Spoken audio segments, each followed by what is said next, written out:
Ito pala yung pinakalas ko dito magtrabaho dito sa Marseille. Simula ko nang dumating ako dito sa France, Marseille na po talaga ako. 3 years and half. Pero kailangan ko na po siyang lisanin. Kasi kailangan ko lumipat ng bahay at nandoon na po yung aking, alam niyo na. Okay? So, ito pala yung bata na inaalagaan ko. Simula pa nung buntis pa lang siya, andito na ako.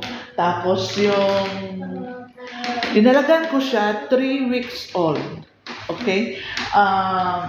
Ito, magulat ka na lang. Parang ang bilis ng panahon. Talaga, no? Tingnan mo siya.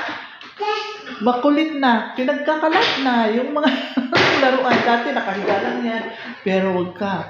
Masarap lang mag-alaga ng newborn. O yung nakahiga pa, hindi pa nagdalakan. Kasi ngayon, nahirapan ako rin.